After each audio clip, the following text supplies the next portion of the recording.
Dipa out হাউসে এসে একে একে রূপার জিনিসপত্র বাইর করে সেগুলোকে জড়িয়ে ধরে কান্না করতে শুরু করে। অন্যদিকে সূর্য যখন দেখতে পারে সোনা ঘুমিয়ে পড়েছে, তখন সূর্য ভাবে, আমি কি একবার দীপার কাছে যাব? সূর্য বেরিয়ে গেলে সোনা উঠে বসে আর চিন্তা করে, মা তো আমাকে ছেড়ে চলে গেল, বাবাও কি আমাকে ছেড়ে চলে যাবে?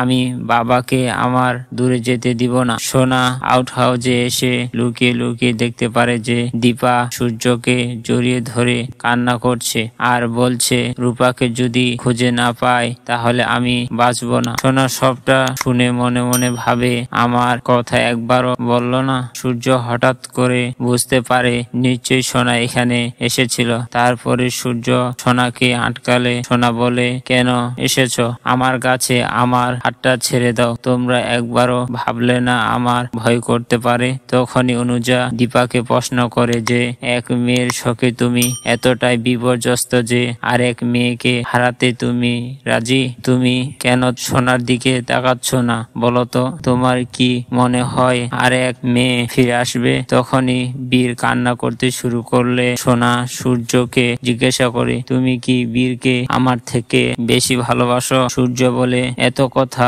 বলছো কেন? ভাই কাঁদছে, তুমি দেখতে পাচ্ছ না? আমাকে 2 মিনিট সময় দাও। তারপরে অনুজা দীপার কাছে ক্ষমা চেয়ে বলে, এই সব কিছুর মাঝখানে আমার মাথাটাই এতটাই খারাপ হয়ে গেছে। দীপা বীরকে নিয়ে সেখানে দাঁড়িয়ে পড়লে সোনা মনে মনে ভাবে, আমি তো ভাবলাম মা আমার সঙ্গে আসবে। তারপর সূর্যকে জিজ্ঞাসা করে, তোমার 2 মিনিট হয়েছে নাকি তোমারও আসার ইচ্ছে নেই? তোমাদের কাউকে আমার কাছে আসতে হবে না। অন্যদিকে রূপা দীপার জন্য করার পোস্টার গুলো নিউজ পেপারে দিয়েছে। এইদিকে রিতা যখন সেনগুপ্ত বাড়িতে কাজ করতে আসবে, কাগজ এবং নিউজ গুলো সঙ্গে নিয়ে আসে সেনগুপ্তর বাড়িতে।